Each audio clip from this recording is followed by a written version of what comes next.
esa cueva fue descubierta durante un proceso de exploración minera, en realidad. Se llama Los Tallos porque obviamente ahí es un nido de estos pájaros. A veces en la noche en el día y en la noche, porque no hay luz ahí, solo se puede ver a veces los ojos de los tallos. Y claro, el padre Porras sí encuentra vestigios arqueológicos, lo interesante es que el padre Porras encuentra Spondix. No es de una persona que se cayó ahí y se murió.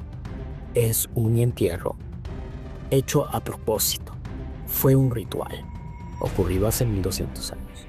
O sea, yo no te voy a decir qué es lo que posiblemente está pasando ahí sin evidencia. Yo te voy a decir es lo que yo he podido ver, observar y cuáles son mis ideas sobre eso. Entonces la historia es que el tipo se salvó. Ahora, desde la ciencia, ¿Cómo no hay explicar? ninguna forma de explicar eso. Entonces Amellino encontró lo que él pensó era un pre-australopithecus, básicamente, ¿no? Que le llamó, creo que, Homo pampiensis. Hasta que no haya otra evidencia, la idea es que se desarrollaron acá. Hay algunas cosas que no se entienden, que uno de los, digamos, de estas líneas evolutivas era el neandertal. Entonces, claro, la manera más rápida de llegar a pensar que por qué hay similitudes es porque hay contacto. Lo que digo es que nosotros pensamos que son bien similares a los indígenas de acá por los ojos achinados. ¿Cómo explicamos esa similitud? Los olmecas es una civilización que tiene una cantidad de cosas, tiene escritura, tiene una serie de expresiones, hacen agricultura bien temprano, etc. Es una civilización muy importante, parecida a la Chavín chorrera en el Ecuador y algunas otras cosas. Y es como una época en la que alguna gente dice que es como el renacimiento europeo, en donde hay una serie de expresiones artísticas, de diseños que son panamericanas. Entonces hay gente que ve una conexión. ¿Cómo es que lugares tan apartados, sin la comunicación que tenemos ahora, tienen esta similitud artística, por ejemplo? Para resumir un poco esto, no es que se descubrió una nueva ciudad, esa estaba ahí. Esa los arqueólogos la conocían, la gente que vivía en el lugar la conocía. Ahora podemos ver que es mucho más amplia.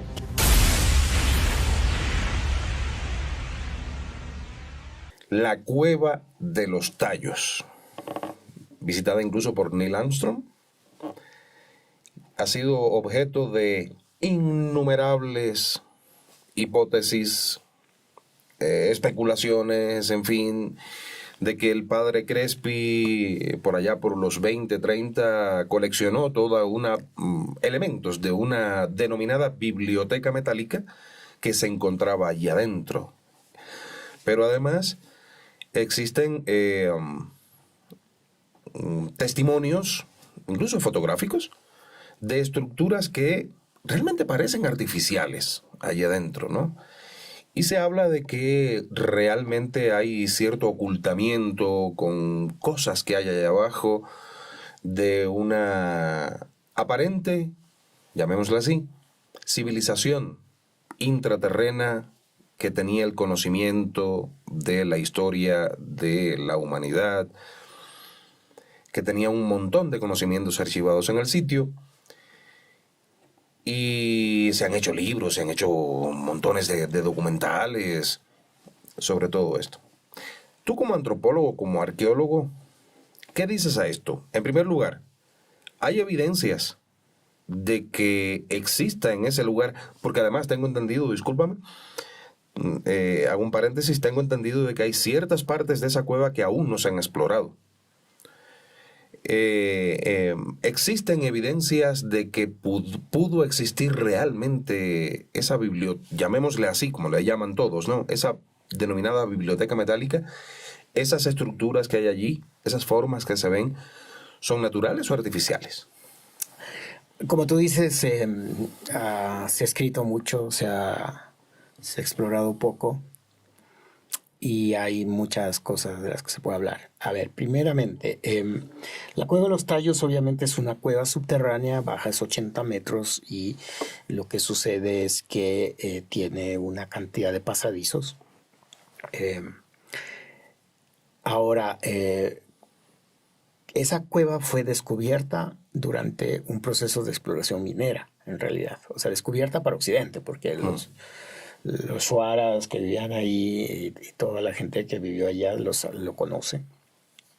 Se llama Los Tallos porque obviamente ahí es un nido de estos pájaros y a veces en la noche, bueno, en el día y en la noche porque no hay luz ahí, solo se puede ver a veces los ojos de los tallos. Y los shuar, por ejemplo, lo que hacen es se bajan para cuando caen al suelo, se los comen, ¿no? Entonces, a ver, primera cosa es que es una cueva húmeda. Entonces hay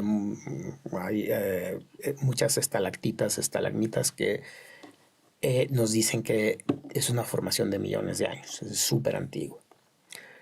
Y ahí pues obviamente este señor Stonehall, que era un escocés, él leyó un libro que se llamaba El oro de los dioses, ya está en el Eric von Däniken. Von Däniken, que es obviamente es un bestseller, pero Claro. en la academia obviamente la gente le tiene una mala reputación porque el señor no tiene datos. Entonces, Stan Hall, entre otras cosas, creo que está financiado por la reina, por alguien de la corona, crea esta avenida, ¿no? Y para hacerla científica en este tiempo, busca uno de los personajes más importantes, ¿no? El Hawkins de la época, el Carl Sagan de la época. ¿Quién era? Era la persona que había venido a la Luna. Entonces, la venida de Neil Armstrong fue un poco más, yo creo que primero para recordar fondos. Marketing. Y para darle pues esa idea de que es la misión científica. En esa época se llevan justamente al padre Porras. El padre Porras es parte de la misión que baja. Y claro, el padre Porras sí encuentra vestigios arqueológicos. Lo interesante es que el padre Porras encuentra espóndilos de la costa. Y encuentra una cerámica que es muy parecida a lo que nosotros conocemos como Machalilla, que sería 1200, 1500 años antes de Cristo. Los materiales creo que todavía están en la colección Wilbauer en la Católica, y él escribe un librito. Ahora, cosa uno, sí había evidencia abajo. Yo fui hace un tiempo y no hay nada de evidencia. Ahí lo que hay es, en donde podría haber evidencia es en una acumulación de guano, de tallos, ¿no? Como 2 metros. Ahí le pasamos un GPR y una serie de cosas y no hay posibilidades de que ahí esté enterrado alguna cosa que sea evidencia. Ahora, la evidencia que encuentra el padre Porras no es de una persona que se cayó ahí y se murió. Es un entierro hecho a propósito. Alguien entraron a la cueva, pusieron al muertito, pusieron cerámica, pusieron espóndilos, es decir, fue un ritual importante, ocurrido hace 1200 años. ¿Okay? Es una cosa importante que hay que decir, pero no fueron alienígenas, ojo, fue gente local. Ahora, si tú vas a la cueva, a ver, otra cosa, es húmedo, no se ve. Entonces, si tú quieres poner una librería de metal, es el último lugar en el mundo donde irías a poner, porque ahí no se va a preservar. Por la humedad. Por la humedad. En la Amazonía no se preserva el metal. Ahora, obviamente, si estos teóricos de los alienígenas dicen, no, pero es que ese metal era un supermetal, y eso es otra historia. ¿Cierto? Entonces, sabes que para probar cosas que ya te fanatizan, tú le vas a encontrar todas las explicaciones posibles. Entonces, olvídate, metal. No. ¿Qué es lo que hay? Se ha explorado parte de la cueva, hay unas partes que no están exploradas. Primero porque los pasadizos ya se cierran. Entonces tú sabes que hay unas cámaras al otro lado, pero no puedes pasar. No están, si estuvieron conectados alguna vez, ahora ya no están. Y no sabemos si están conectados tampoco. O sea, te das cuenta que en algún momento hay que ir y pasarse así como debajo del agua, etc. La última vez que fuimos, se exploró una partecita más. Ya. Ahora, entonces, más allá de hechos sobrenaturales y todo, que si te metes en ese medio, todo lo puedes explicar. Pero si queremos hacer una explicación así, normal, no paranormal. Basada en evidencias. Normal, nuestra, como Homo sapiens, con todos nuestros tecnología y todo, difícilmente que la cueva pueda haber albergado una civilización. Una cosa, si tú vas a la cueva, tú quieres salir de la cueva. No es un lugar. No es agradable. Para nada. No ves, sudas. Me imagino que debe haber alimañas allá abajo también. Hay serpientes, hay de todo. Y la última vez que yo fui, o sea, básicamente para ir al baño te dan una paleta para que excaves y estás excavando el popó de otros que llegaron antes. Porque no es que te das cuenta, las condiciones no son buenas.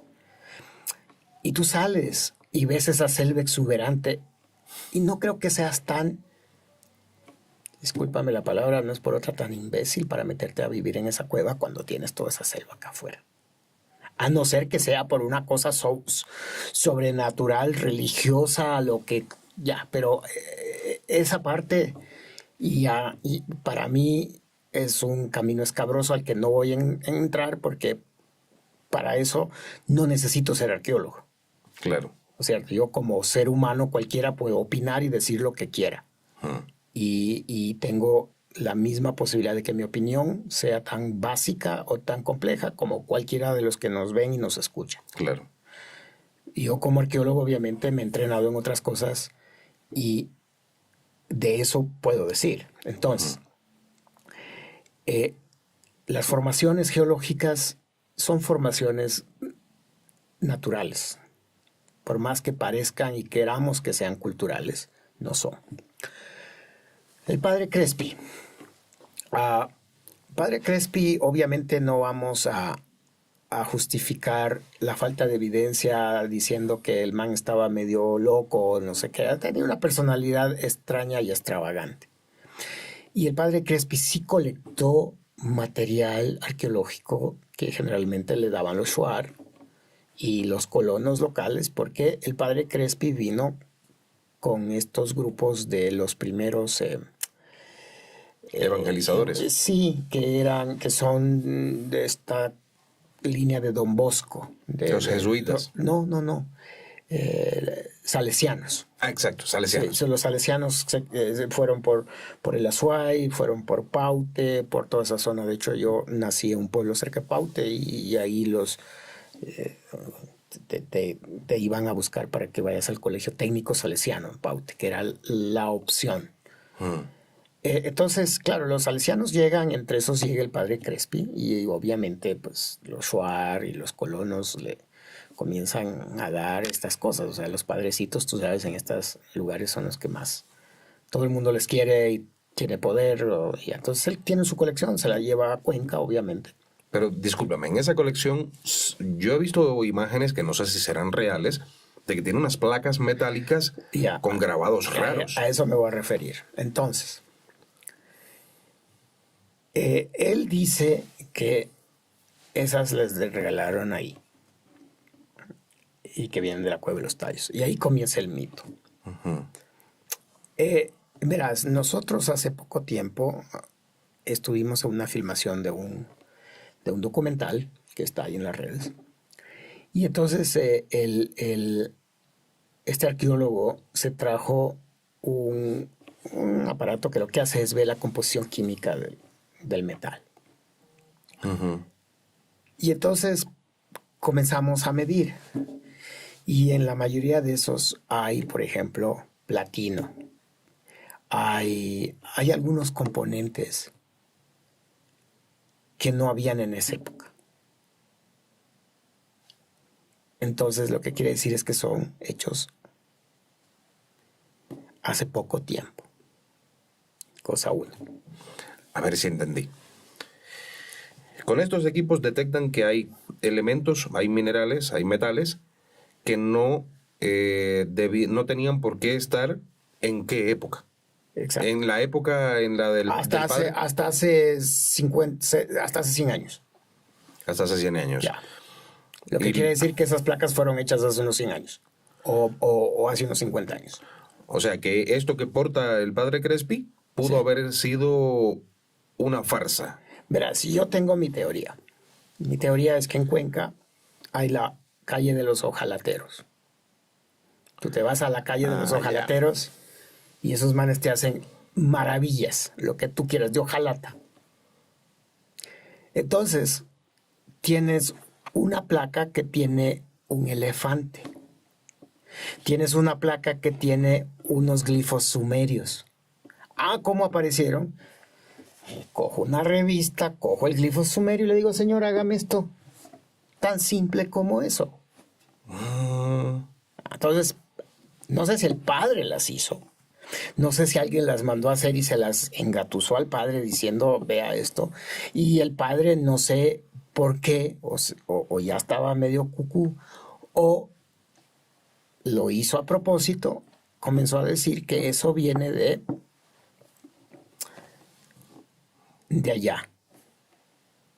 Y entonces no estoy seguro si el padre lee a von Däniken o von Däniken toma lo del padre y escribe eso. Creo que es lo segundo. Claro. Ya. Entonces, ahí viene la línea de argumentación en donde tenemos que mirar ese tipo de cosas.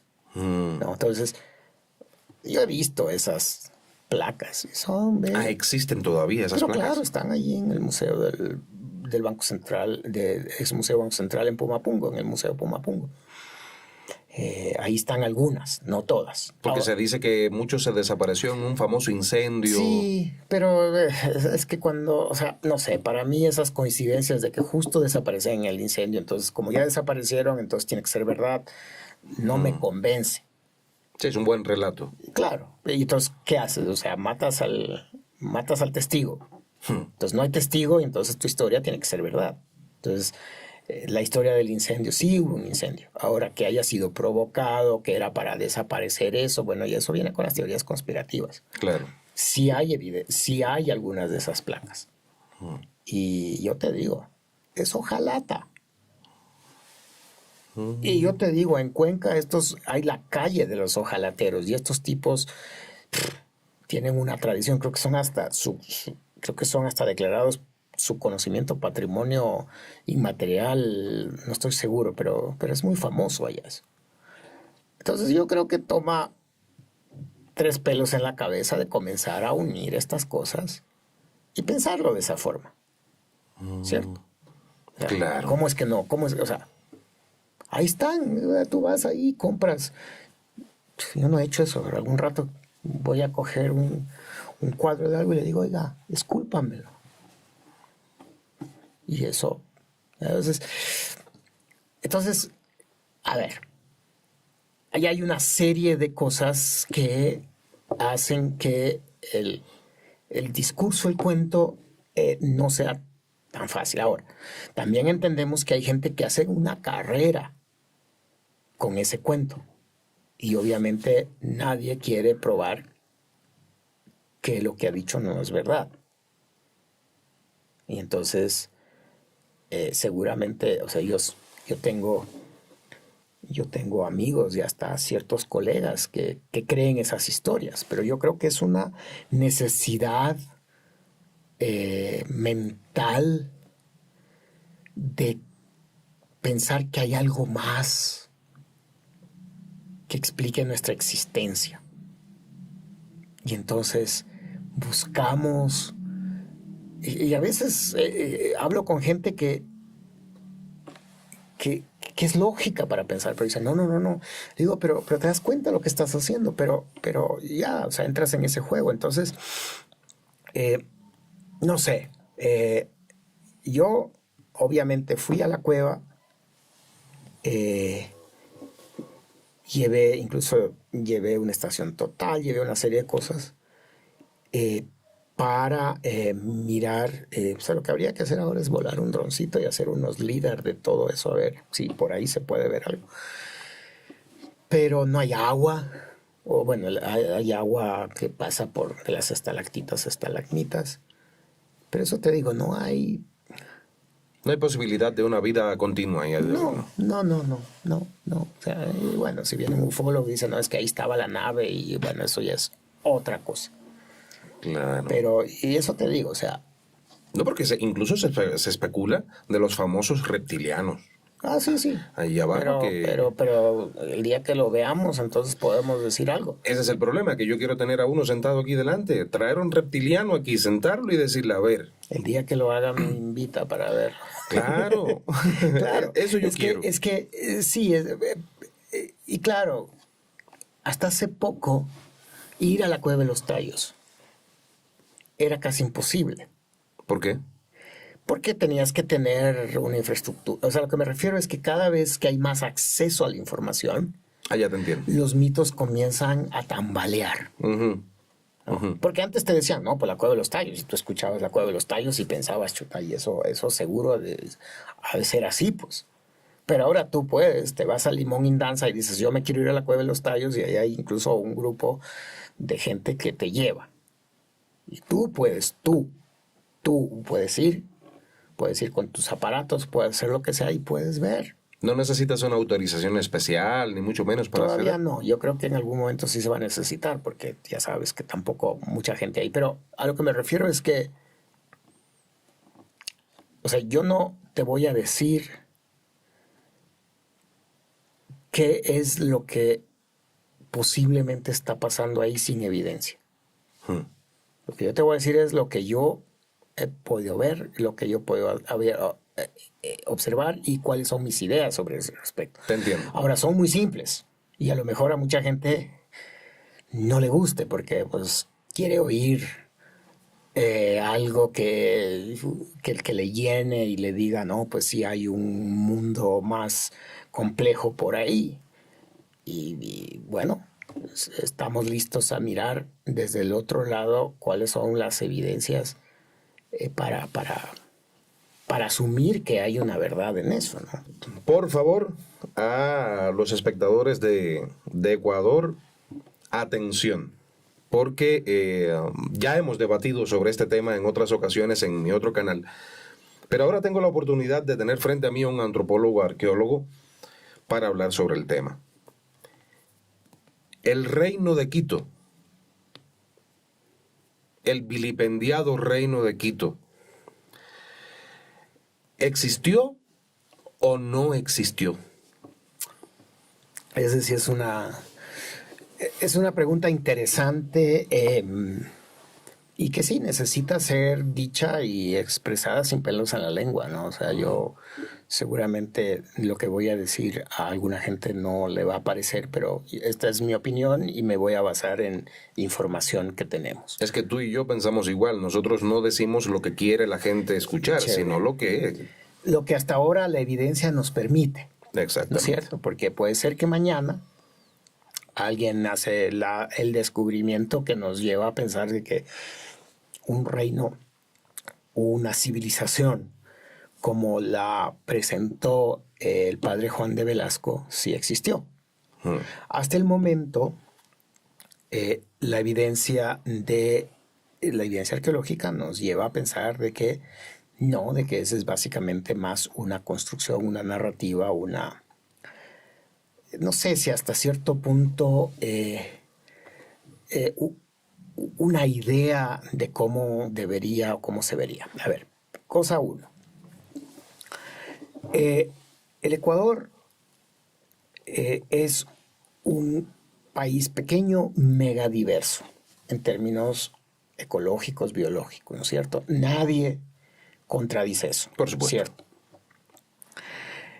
nosotros sabemos que la diversidad ecológica, biológica, climática, produce diversidad cultural, ¿cierto? Ecuador, entonces, también es una potencia en términos de la diversidad cultural. Tú te vas a cada valle y hay una cosa diferente. Es riquísimo en cultura. Y eso es lo que nos encanta. A diferencia de otros lugares en donde los estados o organizaciones políticas bien fuertes hegemonizan la cultura, hegemonizan el pensamiento, la lengua, los símbolos, todo eso, ¿no? Entonces, cuando los incas aparecen, por ejemplo, en Perú, bueno, primero antes los tiwanaku, los wari, etcétera, aparecen los incas y comienza ese proceso de hegemonía, Claro. de homogeneización cultural. Llegas a Ecuador y cuando llegan los españoles, básicamente, estamos en esa época de consolidación de esta pelea entre Huáscar y Atahualpa. Entonces no se llega realmente a imponer y consolidar el imperio. A pesar de eso, tienes que ha habido grandes cambios con los cañaris aquí mismo, porque los incas en ese tiempo, aunque todavía no consolidaban, ya tenían poder sobre las poblaciones locales y comenzaron a hacer cosas como traer mitmas, ¿cierto? Estos grupos que traían de varios lados a mezclar gente, etc. Hicieron el Capañán, o lo mejoraron, no sabemos si ya eran rutas antiguas, hicieron tambos, una serie de infraestructura. Y entonces llegan los españoles, llega la colonia, y cuando llegan estas luchas de independencia, básicamente Guayaquil ya se había liberado. Aquí se da el grito de la independencia muy temprano, pero no es hasta 1824, 22, que nos liberamos o que se da la batalla de Pichincha y los españoles finalmente terminan. En ese momento, ¿qué pasa? Bolívar y San Martín se están encontrando en Guayaquil. ¿Con qué propósito? Con el propósito de ver a dónde se van a anexar ciertas regiones. Que recordemos que en Perú, por ejemplo, hay mucho más trabajo de San Martín que de Bolívar. Y entonces la disputa era por ese territorio. ¿Por qué? Porque recordemos que Guayaquil, incluso Cuenca, era parte del Virreinato de Lima, mientras que acá era más de la Real Audiencia de Quito, que pertenecía pues a Nueva Granada, y muchas cosas incluso estaban en el Pasto, ¿cierto? Pasto también era territorio de la Real Audiencia, bueno. Y entonces cuando se crea la Gran Colombia, ya sabemos lo que pasó, y luego cuando la Gran Colombia se divide, pues Venezuela se consolida, Colombia se consolida y Ecuador básicamente es unos retazos ahí, y se crea el país básicamente, incluso llamando a un nombre que es un nombre de una línea ficticia, ¿no es cierto? Ecuador. Ni siquiera se pudo poner de acuerdo en cómo le vamos a llamar, porque ahí habían estas disputas regionales que ha sido el caldo de cultivo de nuestros problemas por muchos años. Y entonces, en esa situación tan valiente, aparece el padre Juan de Velasco y crea una narrativa sobre la existencia en el Ecuador de un gran reino. Y recordemos que estos además son términos muy españoles. Claro, reino. ¿Cierto?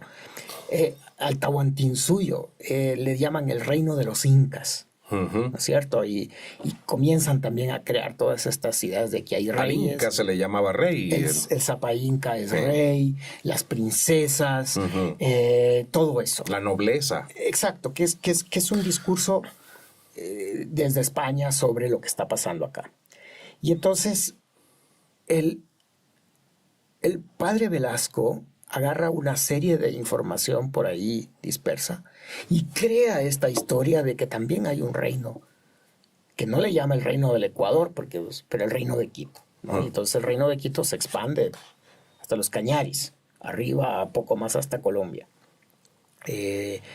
Y entonces identifica unos grupos como los Shiris, y luego hay un señor que es Anel Oliva, creo que es, que escribe sobre el mito de los Caras. Entonces, que subieron de Villa de Caracas y fundaron el Carán, etc. Entonces, algunas de esas historias comienzan a juntarse ahí y él crea toda esta historia del reino de Quito. Con princesas, con príncipes, y básicamente, bueno, hay una serie de historias como las princesas de Quito casándose con Atahualpa, y con Coinacapa, y de ahí viene toda una cosa de si Atahualpa era digno de ser inca, y si es bueno y el Huáscar es malo. O sea, una cantidad de cosas que se crearon en la historia nacional que viene justamente de eso, del reino de Quito. Ahora, ¿qué dice la evidencia?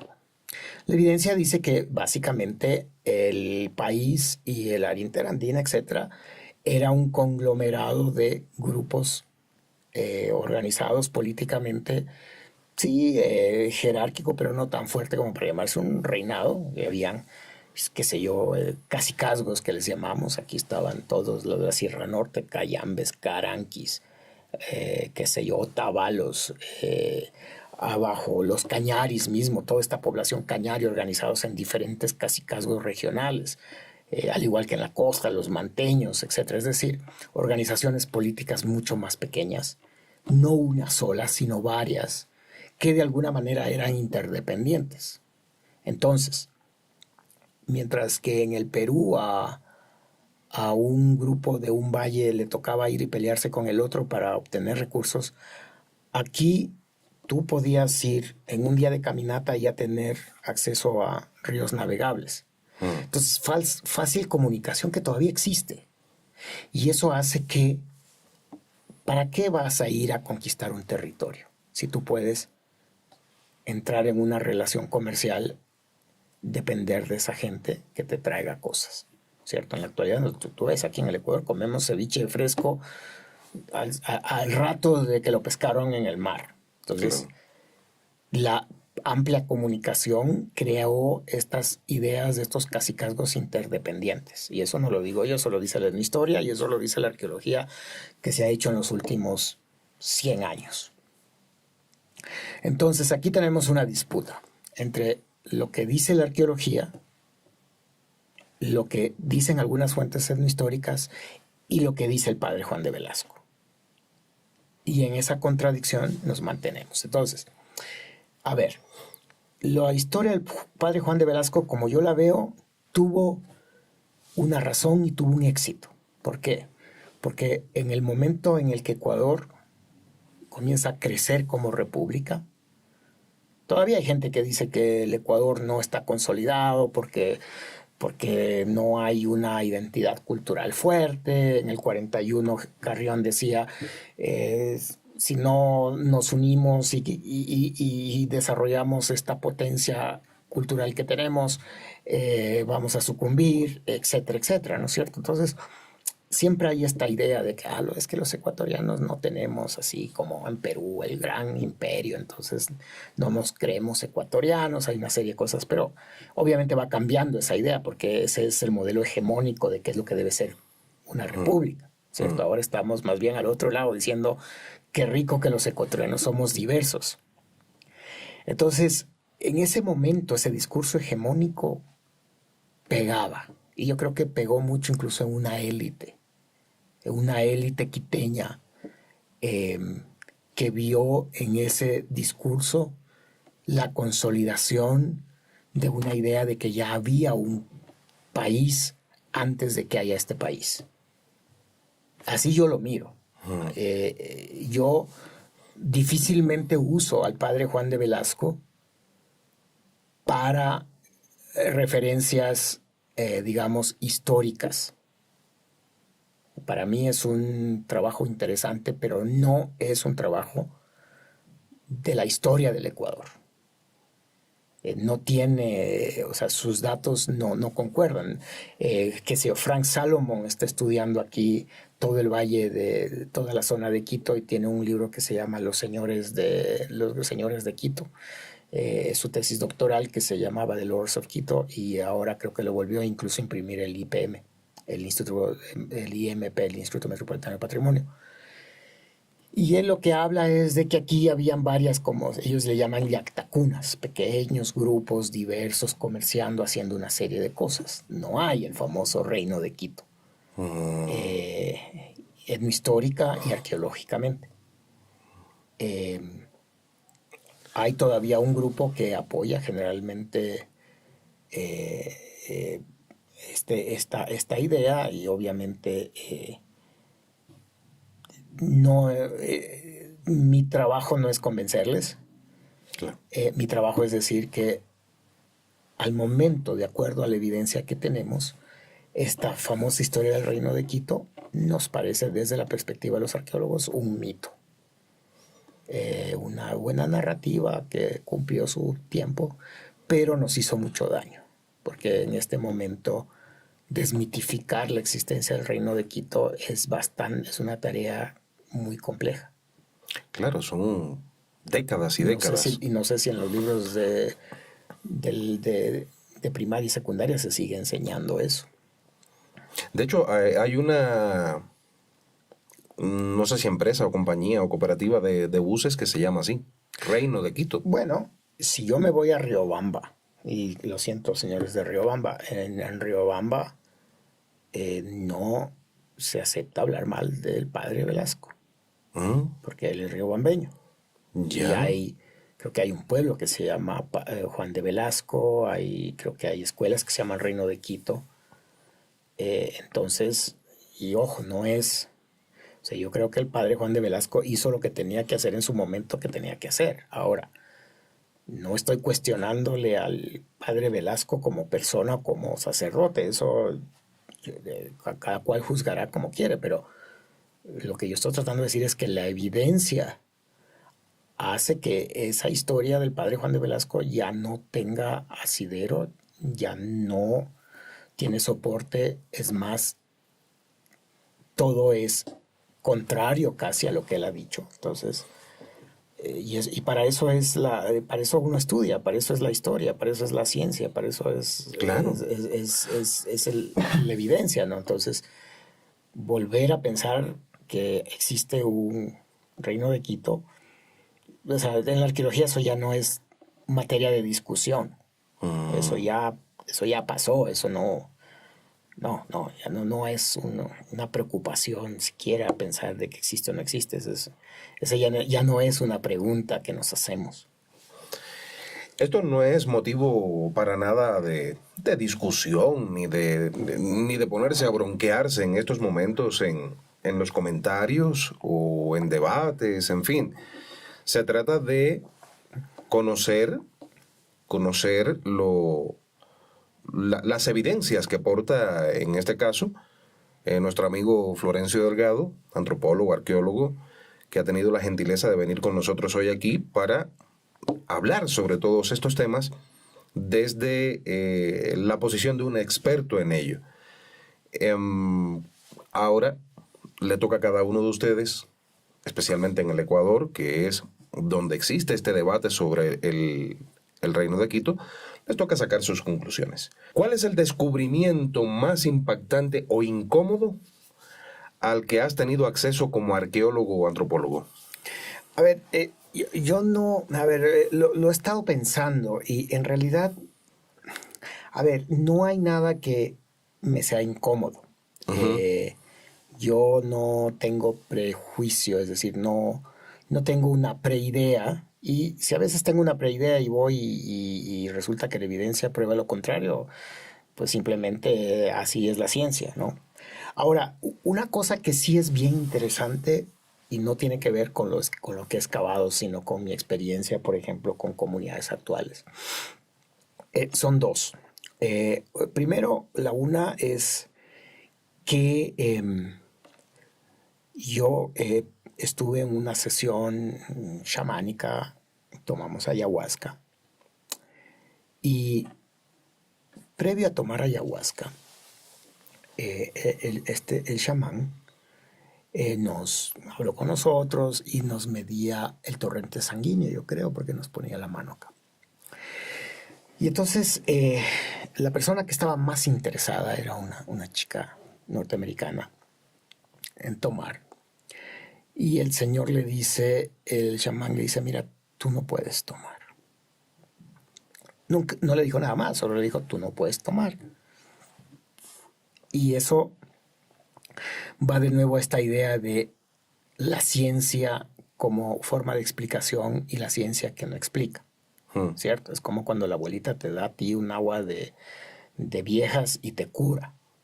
Claro. Ella no sabe cómo, no sabe la química detrás de eso, pero es una experiencia de miles de años y te cura. Entonces por ahí viene el otro que dice, no, es que este tiene este componente y ataca este nervio, etc. Entonces es una forma de explicar, pero para mí el hecho de que no, la abuela no lo explique de esa forma no significa que no es un hecho científico. Claro. ¿Verdad?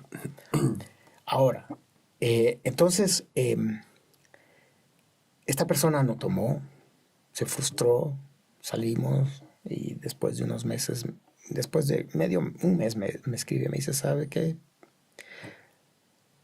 Cuando yo fui a tomar ya estaba embarazada y no lo sabía.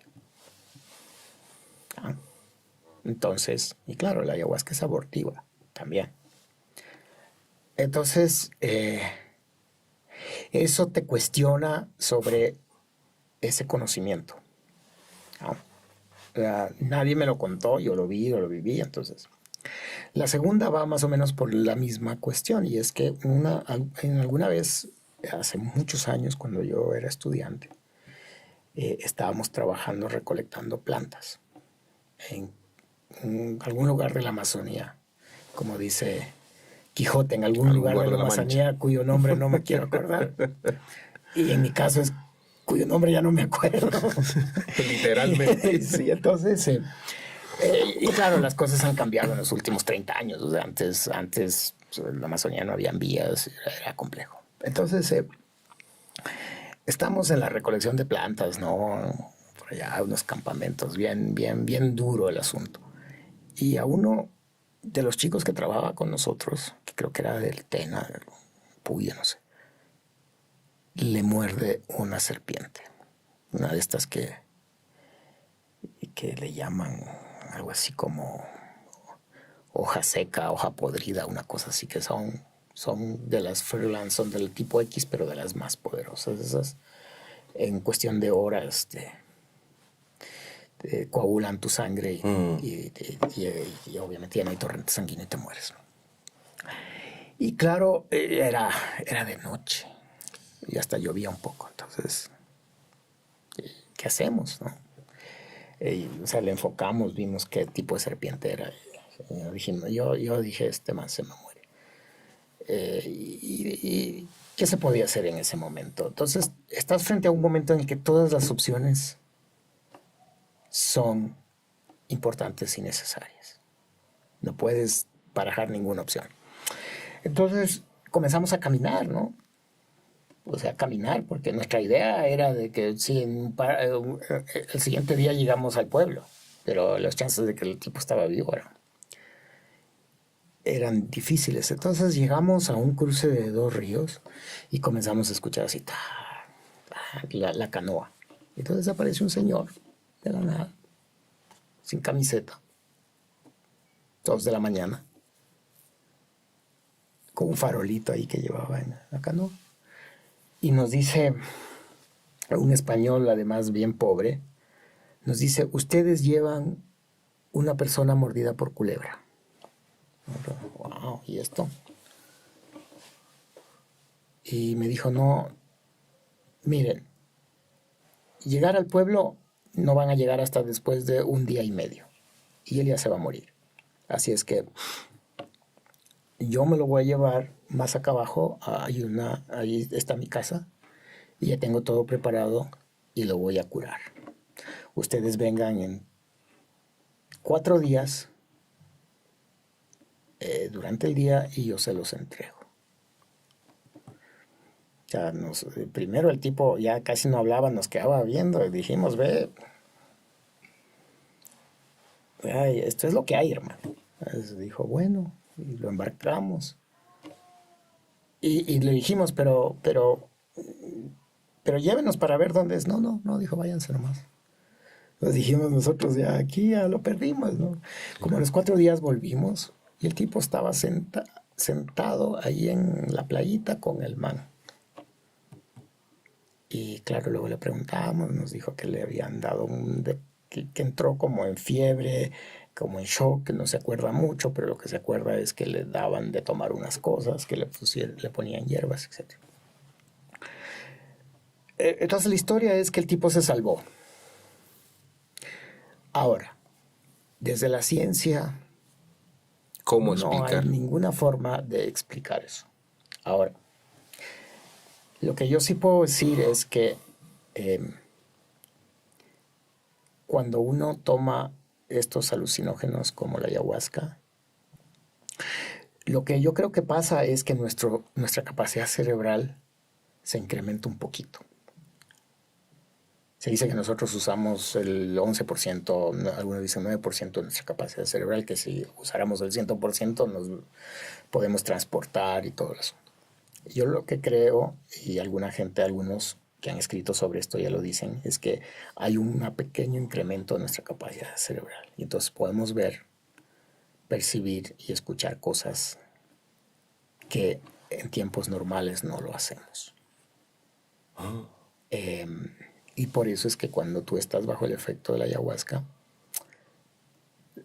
aparecen seres naturales, aparecen seres exagerados de la naturaleza, los árboles te hablan, o sea, se anima el mundo. También se exagera, también te enfrentas a tus dioses, a tus miedos.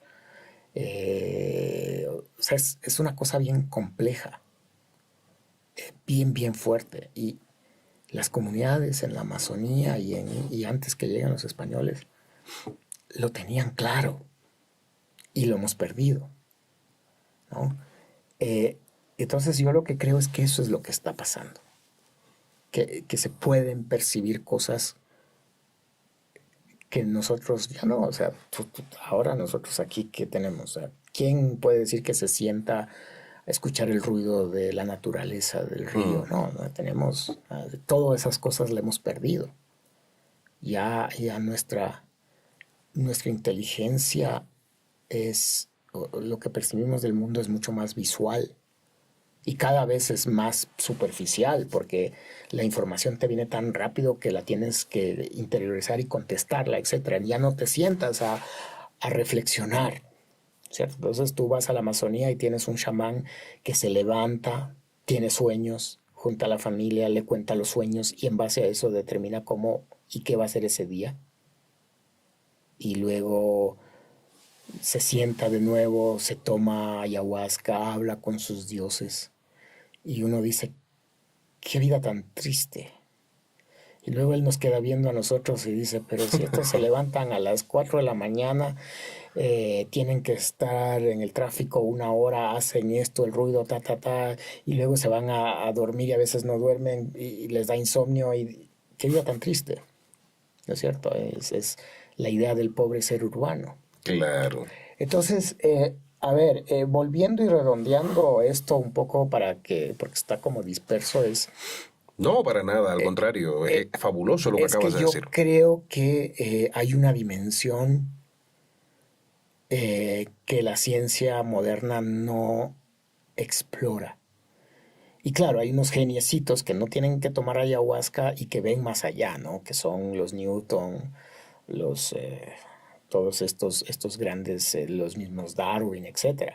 Los Einstein. Los Einstein y todo eso, pero yo creo que por el otro lado está pasando lo mismo, solo que obviamente un chamán difícilmente va a decir, bueno, entonces ahora yo voy a hacer todo el dinero del mundo con este conocimiento, me voy a ganar el Nobel. O sea, porque son otras las razones, condiciones y formas en las que ellos eh, miran para qué sirve su conocimiento de alguna manera, ¿no? Entonces yo creo que eso también, de nuevo, si lo queremos extrapolar, volvemos a la Cueva de los Tallos. A mí me encantaría meterme tomando ayahuasca a la Cueva de los Tallos. A ver qué pasa. A ver qué veo, qué, mi mente, qué observa, que a lo mejor de forma normal no lo hace, ¿no?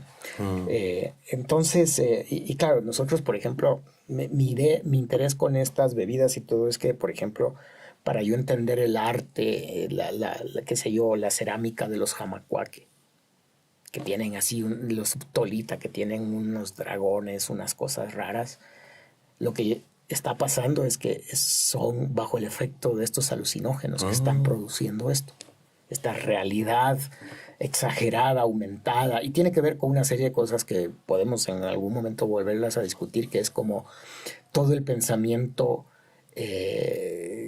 por ejemplo, en la Amazonía, de cómo para las comunidades indígenas allá, los humanos y los no humanos no son dos esferas. Nosotros transitamos el mundo de los no humanos también y nos podemos transformar en humanos y vamos a ese otro mundo a ver nuestros espíritus, tenemos alter egos, es decir, es parte de una cosa mucho más compleja que obviamente en nuestro mundo occidental simplificamos las cosas, ¿no? Claro. Pero entonces tiene que ver, o sea, y sin querer ser...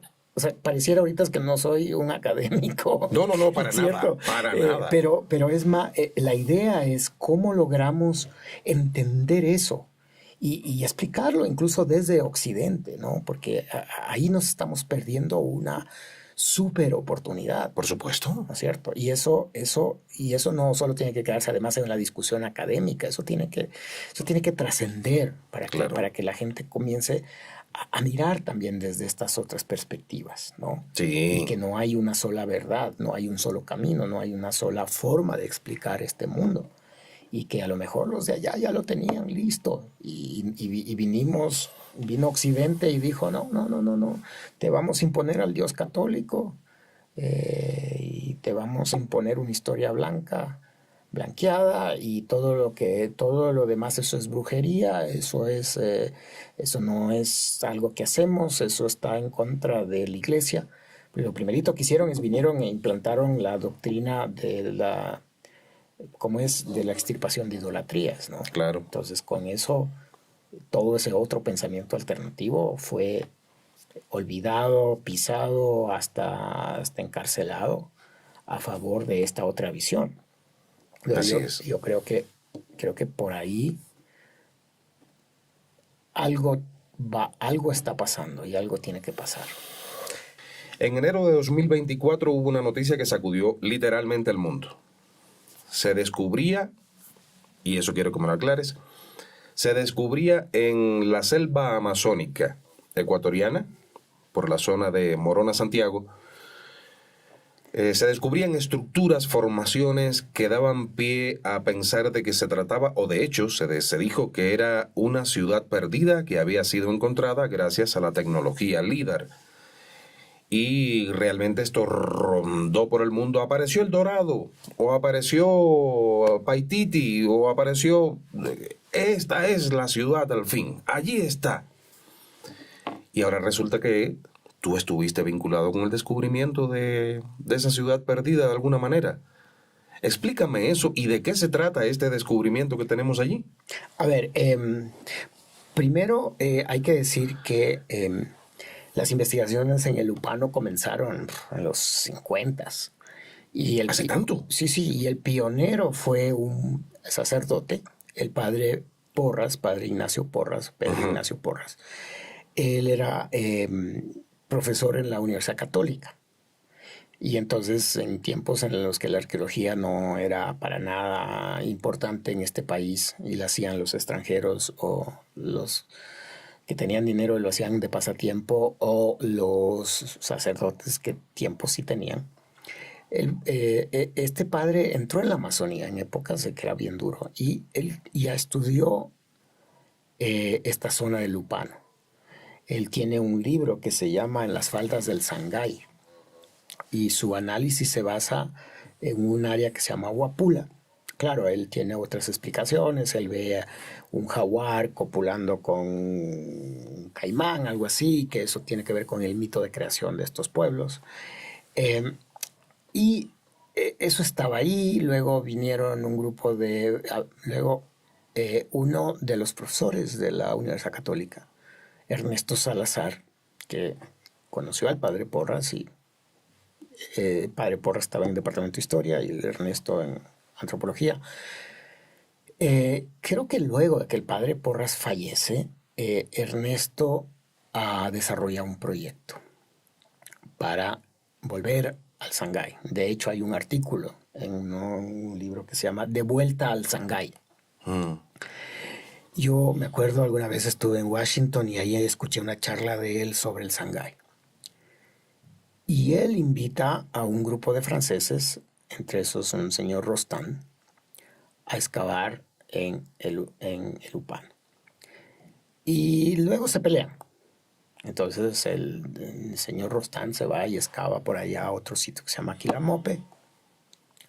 Ernesto sigue haciendo algunas cosas, pero ya se jubila. Y entonces ahora hay un grupo nuevo, está Alden Yepes. Y el Upano quedó así como botado. Hasta que en la época de, ya sabemos, una época en la que había recursos para hacer investigación arqueológica en el Ecuador, desde el Estado, el Instituto Nacional de Patrimonio contrata a unos rusos, que imagínense, estamos hablando de 2010, 11 por ahí. Era nueva tecnología, era la nueva frontera. Y entonces ellos hacen unos vuelos en el Upano, en Jaboncillo y en otros lados. A ver, ¿cuál es la idea del LIDAR? El LIDAR básicamente es una cámara que tú la puedes llevar en un avión, un helicóptero o en un dron. Los drones que llevan LIDAR tienen que ser un poco grandes porque la cámara es... ¿Qué hace esto? Esta es una cámara que, o sea, no es una cámara, en realidad es un láser que va disparando miles de puntos hacia la zona. Y luego va regresando esos puntos. Entonces, con eso tú tienes la distancia. Entonces, supongamos que el punto 1 está en un objeto que es, me invento, 500 metros del láser. El otro es 490. Y el otro es 430. Entonces, tú sabes que a lo mejor estás hablando de un árbol o de una construcción que tiene 30 metros. ¿Cierto? A los arqueólogos, sobre todo en zonas como la Amazonía, nos interesa la capa que se llama ground zero o superficie. Es hasta donde llega el láser. El láser no puede pasar bajo la tierra. Entonces, con una serie de filtros y todo el software, tú vas quitando capas. Por ejemplo, los biólogos quieren ver qué tan madura está esta selva. Entonces dicen, los árboles tienen 100 metros, más acá debajo tienen 20, entonces tienen la sucesión y ahí pueden ir estudiando estas cosas. Para eso era esto. Bueno, esto viene obviamente de la tecnología de guerra para chequear qué está pasando debajo de las selvas y hay laboratorios de droga y todo eso. Entonces, los arqueólogos comienzan a mirar el ground zero, la superficie, que es lo que nos interesa. Entonces, estos rusos vienen, hacen su trabajo, le entregan al Instituto de Patrimonio, que tiene un convenio con el IGM para que maneje esto. Luego parece que ahí hubo unos líos, el IGM ya se salió del asunto y el INPC se queda con esos datos. Algo hizo, hay un artículo que hizo una chica española que era de estas becarias a Prometeo con alguien del INPC y eso se quedó ahí.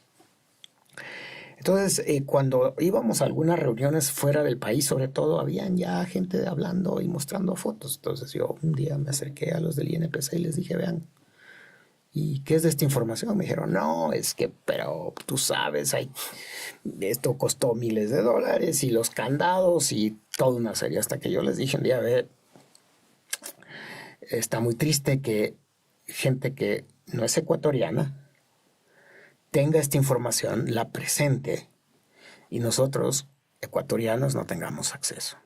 Claro. Entonces ahí presionamos un poco y al final el INPC nos entrega la información.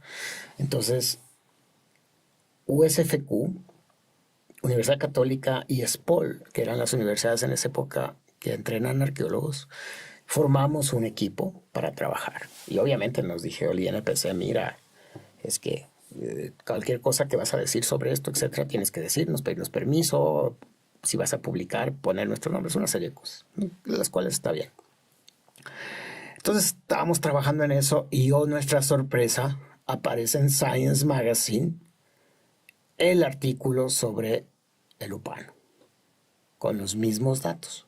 Luego investigando nos hemos dado cuenta de que esa información también se la entregaron a gente del IRD, a Rostán, etcétera, etcétera, ¿cierto? Y claro, ellos con toda la tecnología y todo, pues lograron hacer los análisis que a nosotros nos está tomando más tiempo. Ya en este momento ya esos análisis que hicimos por 2 años ya no sirven de mucho porque ya los hicieron ellos. El problema ahí es que nadie nos dijo, ni el INPC ni ellos, de que están haciendo esto. Y eso no es bueno para la ciencia. Pero bueno, más allá de eso, el punto del artículo es que no se descubrió una nueva ciudad. Lo que se hizo es que estos trabajos aislados que habían, ahora se los podía ver en una sola imagen. Mapeados. Sí. Entonces lo que tenemos es el LIDAR mapeó. Entonces, para mí, eso es el inicio de lo que tiene. Ahora realmente tenemos que aprender qué pasó, quiénes eran, qué comían. ¿Era un solo periodo o lo que estamos viendo en esta imagen son varios pueblos que vivieron en diferentes tiempos que la imagen los hace ver como que es de la misma época? Es complicado eso. Sí, pero eso va a requerir millones de dólares. Claro. Y realmente que el Estado, las organizaciones internacionales, todos se pongan pilas y no comiencen a, digamos, hacer unos huequitos por aquí, unos huequitos por acá, unos huequitos por allá, que no nos va a llevar a nada, sino pensar en un proyecto de 10, 20 años. ¿Qué vamos a hacer en los próximos 20 años y dónde vamos a ir? Entonces, para resumir un poco esto, no es que se descubrió una nueva ciudad. Esa estaba ahí. Esa los arqueólogos la conocían, la gente que vivía en el lugar la conocía. Ahora podemos ver que es mucho más amplia. Y entonces ahora hay que ver qué va a pasar con eso, ¿no? Porque todo el mundo aquí se emociona, pero... ¿Y hay alguien en estos momentos trabajando allí, estudiando eso? O sea, hay varios. Ese problema. A ver, nosotros como USFQ, Católica y ESPOL tenemos un grupo que creo que se llama PARUS, que es el Proyecto Arqueológico del Valle de Lupano.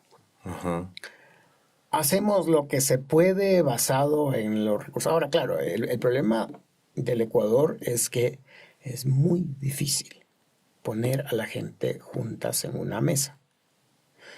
Y desgraciadamente lo que ha habido por muchos años es este divorcio entre la academia y el Estado. Entonces el Estado, con el Ministerio de Cultura, el INPC, tienen su visión. Claro.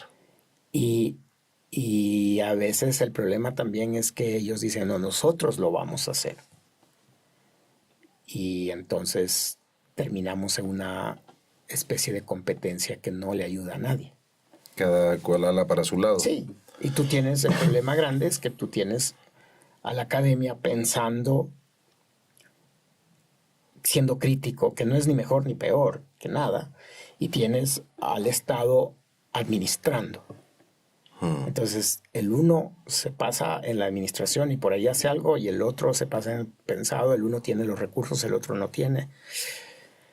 Entonces, claro, esto sí requiere como que todo el mundo se ponga de acuerdo, se siente y diga, bueno, estos recursos hay. Esto vamos a hacer entre todos. Exacto.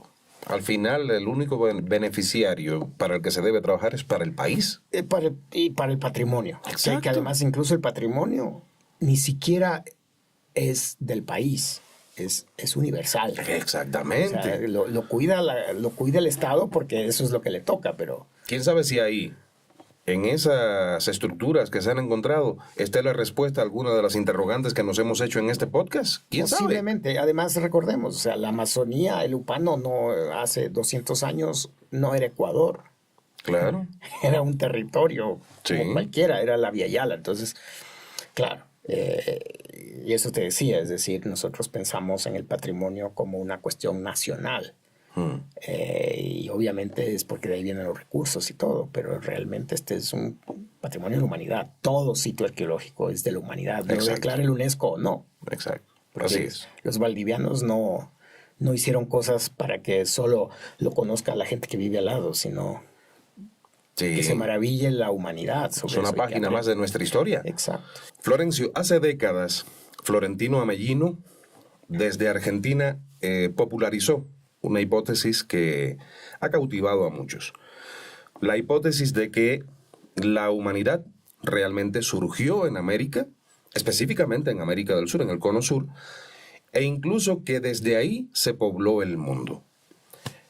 ¿Podría ser cierta esta hipótesis desde el punto de vista de un antropólogo y arqueólogo? Bueno, a ver, cuando Amellino lanzó esa hipótesis, obviamente la evidencia o digamos los métodos para obtener información eran todavía bastante pobres. Entonces Amellino encontró lo que él pensó era un pre-Australopithecus, básicamente, ¿no? Que le llamó, creo que, Homo pampiensis. Y bueno, fue muy, muy interesante en esa época en la que pues habían pocos científicos y poca divulgación de la información. Y entonces pasó eso por un tiempo hasta que un antropólogo de origen, creo que de Europa del Este, Alex Hrdlicka, que trabajaba creo que en el Smithsonian en esa época, y era como el que andaba cazando evidencias para ver si son verdaderas o no. Entonces Hrdlicka fue y desestimó básicamente el Homo pampiensis. En la actualidad toda la evidencia nos lleva a pensar que no hubo un proceso de evolución y que el Homo sapiens, o sea, nosotros, que ocurre ya 500, 300 mil años, hace 300 mil años, aparecen en el viejo continente y hace unos 20, 30 mil años, dependiendo de a quién se le crea, llegan a las Américas. Entonces, hasta que no haya otra evidencia, la idea es que se desarrollaron acá. Y hay varias cosas aquí que son importantes mencionar. La una tiene que ver con este proceso que le llamamos la Pangea, ¿no? La Pangea no es otra cosa que, digamos, cómo este grupo o esta masa de tierra se va dividiendo en lo que ahora llamamos continentes, ¿no? Y entonces, alguna gente dice que hace 80 millones de años la Pangea, o digamos la separación de continentes, está más o menos como está ahora. Eso lo que sugiere es que muchas plantas, animales, todo lo que es vida, va desarrollándose, va evolucionando, si bien de forma paralela pero distinta. ¿Qué quiero decir con esto? Que por ejemplo los camélidos del Nuevo Mundo tienen una relación con los camélidos del Viejo Mundo, pero que hace 80 mil 80 millones de años tuvieron un proceso de adaptación y evolución aparte, ¿no? Y lo que hasta ahora la ciencia ha entendido o la evidencia nos da es que el proceso de hominización, que es básicamente que de un ancestro común de otros primates que están por aquí, que son nuestros primos cercanos, hubo un proceso evolutivo y que esto se generó en África sobre todo, y luego entró al Asia y a Europa, y finalmente el último continente que está poblado ya por Homo sapiens es el de las Américas. Digamos que para el Homo erectus, que básicamente alguna gente dice que llega hasta los 500.000 años,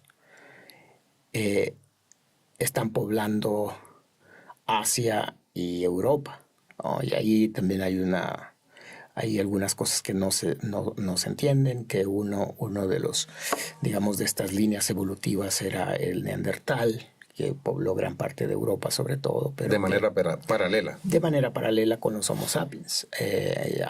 Antes a nosotros nos enseñaban que los neandertales eran una etapa intermedia entre un Homo erectus y un Homo sapiens. Ahora sabemos que los neandertales convivieron con los sapiens hasta hace unos 50.000 años. Claro.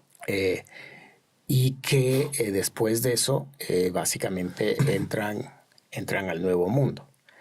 Toda la evidencia que tenemos en el Nuevo Mundo nos apunta a pensar que ese modelo hasta ahora es el más apropiado y el que más vive a la evidencia. Obviamente, si la gente es creacionista, nada de esto que estoy diciendo tiene sentido. Por supuesto.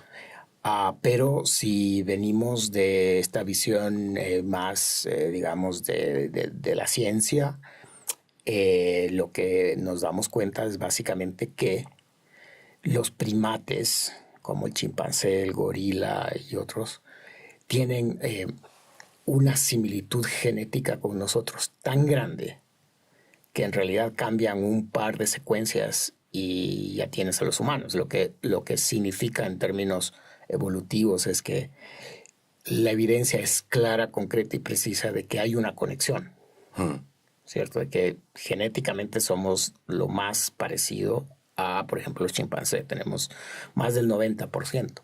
Claro, creo que un 98, un 99%. Alguna gente dice 94, 98, depende de cuánto. Además, cada vez estamos teniendo mucha mayor, muchos mejores métodos para tener mayor evidencia y tener más claridad en cuáles son esas diferencias. El comportamiento, una serie de cosas nos hace idénticos. Obviamente nosotros tenemos otras cosas que son, pues, el desarrollo cultural, ¿no? El hecho de que ahorita podemos estar aquí sentados en un lugar oscuro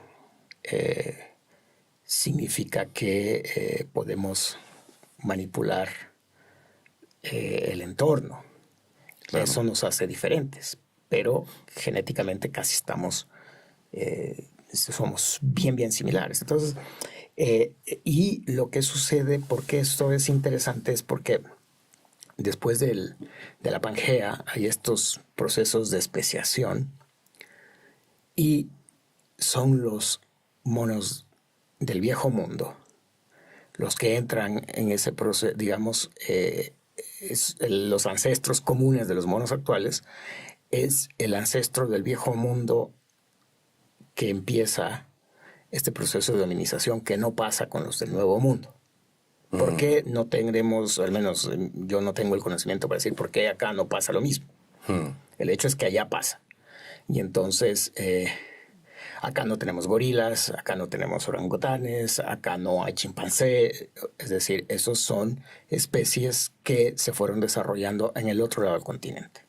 Y esas especies, de ese grupo, de ese ancestro, sale el Homo sapiens, ¿no? Entonces, con eso es difícil pensar en que la teoría de Florentino Amellino tenga asidero, ¿cierto? Si lo vemos desde ese paradigma, digamos. Obviamente, hasta que mañana hay una nueva información que nos señala que, no sé, hay otro tipo de evolución que ni siquiera es en este planeta, sino en otro lado. Entonces habrá que cambiar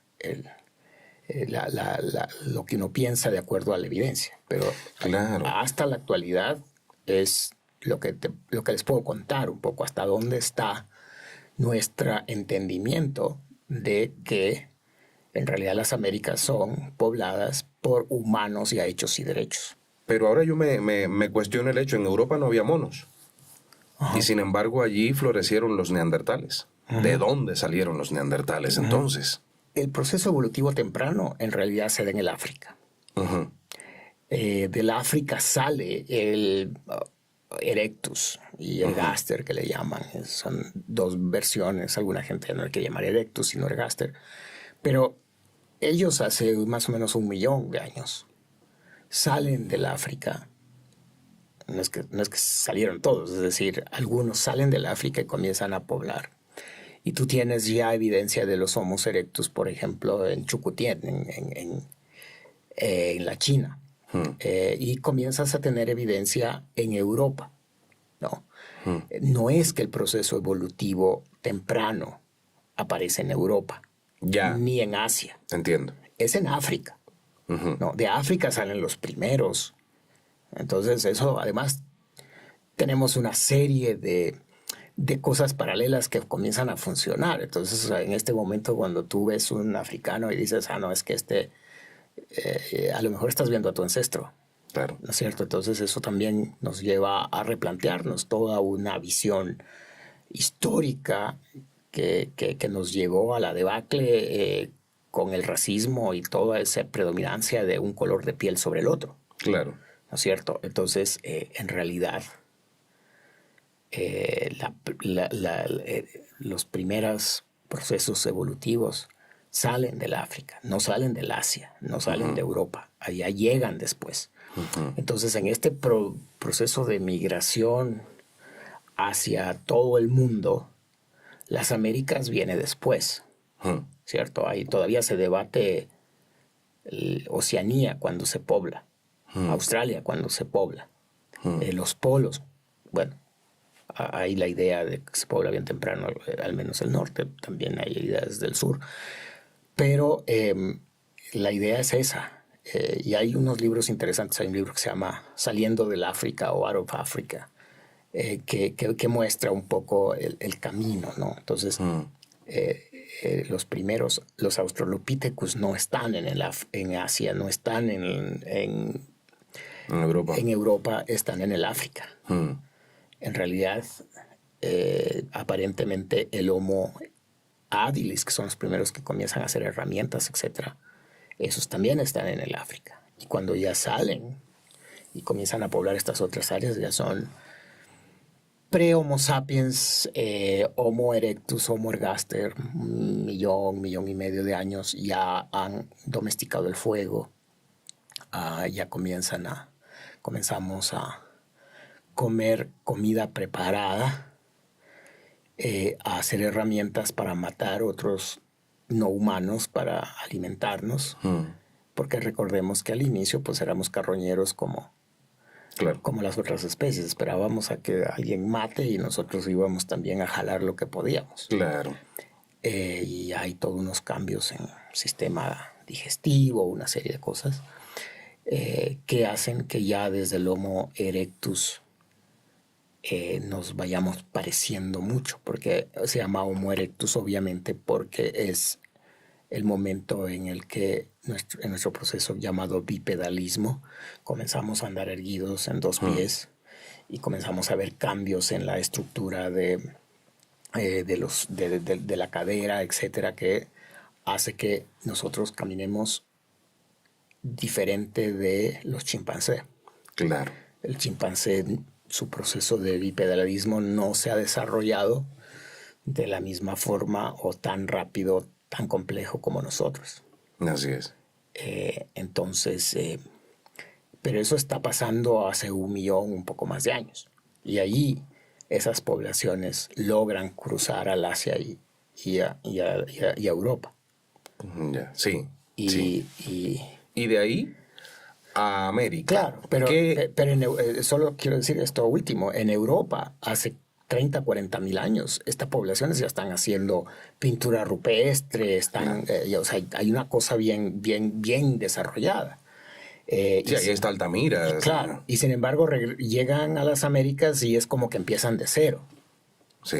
¿No es cierto? Por eso incluso no le llamamos el mismo desarrollo, allá le llaman el paleolítico, acá le llamamos un paleoindio, un poco para irlo diferenciando, y porque aparentemente acá vienen unas sociedades cazadoras-recolectoras que pues obviamente no es que eran Colón ni nosotros ahora diciendo vamos a ir a conquistar tierras, sino más bien una cosa fortuita que seguramente tenía que ver con la persecución a la megafauna, a estos grandes animales del Pleistoceno. Claro, sobrevivencia. Sí, es lo que hacemos los humanos, ¿no es cierto? La gente ahora está, pero condenando la migración. Es que vienen pobres y claro, los pobres mismos van a ir a donde hay recursos. Claro. Esa es la historia de la humanidad. Así es. No es que es ahora, siempre fue así. Entonces, de igual forma, salieron del África, salieron del Asia. Una de las teorías es que los primeros que llegan acá vienen del Asia, pero también hay otras teorías alternativas que dicen que a lo mejor vienen también de Europa o de los dos lados o de otros lados también, ¿no? Entonces, ahí estamos en la teoría más aceptada, que es la del estrecho de Bering. uh-huh. ¿Y qué opinas tú?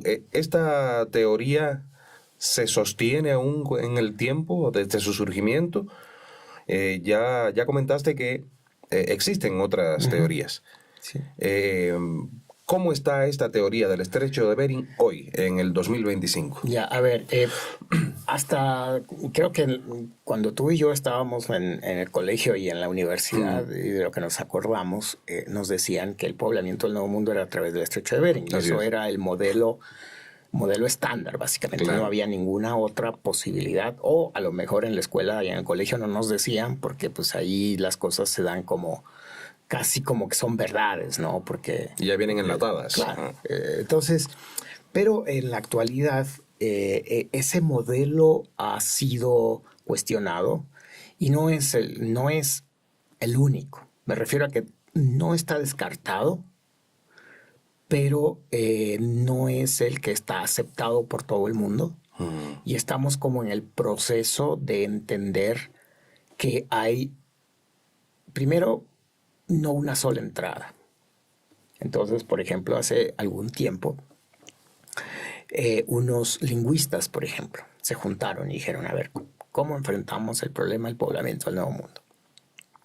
Entonces ellos tienen una serie de técnicas, una llamada glotocronología, por ejemplo. ¿Qué es lo que hace esa? Un poco modela cuando una lengua se puede dividir en varias y cuando varias lenguas se pueden juntar en una, ¿cierto? Entonces, un proceso un poco más complejo que no es ni el tiempo ni el espacio. Pero lo que ellos al final del día... y entonces su muestra son todas las lenguas de los indígenas americanos, los cuales están mapeados. Entonces tú sabes que este viene de esta familia, este viene de esta otra familia, etc. Es decir, hay toda esta organización de lenguas por familias, por una serie de cosas. Entonces ellos dicen, la hipótesis de ellos es que si hay una sola migración, el tronco común lingüístico tiene que ser encontrado en las Américas. Tenemos que llegar al lenguaje original que hablaba esta gente cuando llegó, ¿cierto? Y además podríamos cuantificar, digamos, con el manejo estadístico, etcétera, cuándo pudo haber ocurrido. ¿Ya? Luego un grupo de antropólogos físicos, biológicos, se reúnen y dicen, bueno, ¿cómo vamos a enfrentar nosotros? Bueno, si es que hubo una sola migración y es por el norte, entonces nosotros podríamos ver en el ADN de las poblaciones actuales, primero que haya una sola familia de ADN y que la familia más antigua, con el ADN más antiguo, esté al norte. ¿cierto? Estoy poniendo sintetizando una cosa que es mucho más compleja, claro, pero al final del día eso es lo que es.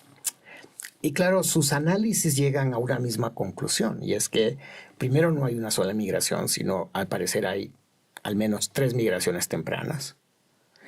Segundo, que no necesariamente los lenguajes del norte son los más antiguos, y no necesariamente el ADN de las poblaciones del norte también, sino que es un poco más caótico. Luego los arqueólogos están investigando y se dan cuenta que hay asentamientos, por ejemplo, en el sur del continente, en Sudamérica, que a pesar de todo lo que se hace para decir que no están bien excavados, etc., todavía sobreviven. Y hay ocupaciones de 18, de 20, de 22 mil años que están en Monteverde, por ejemplo, en el sur de Chile. Hay otros que son medio cuestionados, pero están en el Brasil. Hay unos que están apareciendo en Colombia. Y entonces eso también nos lleva a cuestionarnos primero el modelo de que van por el norte, de que entran por el norte, de que es una sola. Quien quiere puede consultar ahí una cantidad de videos. Hay un video que se llama Clovis First. Significa Clovis primero. Y hay personas, sobre todo en Estados Unidos, en el suroeste de Estados Unidos, que defienden la idea de que la primera cultura que entró por el estrecho de Bering es la Clovis.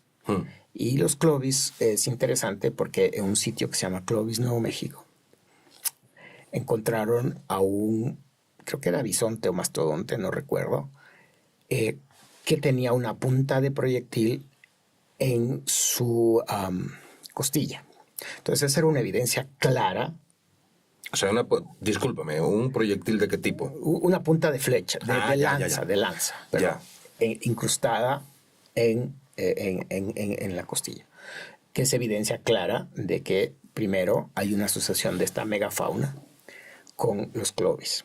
Y esta punta es de una forma que se llama, que es básicamente una que se parece mucho a las otras que hay en Sudamérica y en Mesoamérica. Entonces eso hace que ellos crean que de ahí parte esta tecnología, y entonces todos los grupos que están en otros lados son de este grupo, ¿cierto? Es como hacemos igual ahora. O sea, si tú te vistes como cierto grupo indígena, eres de ellos, es decir. Claro.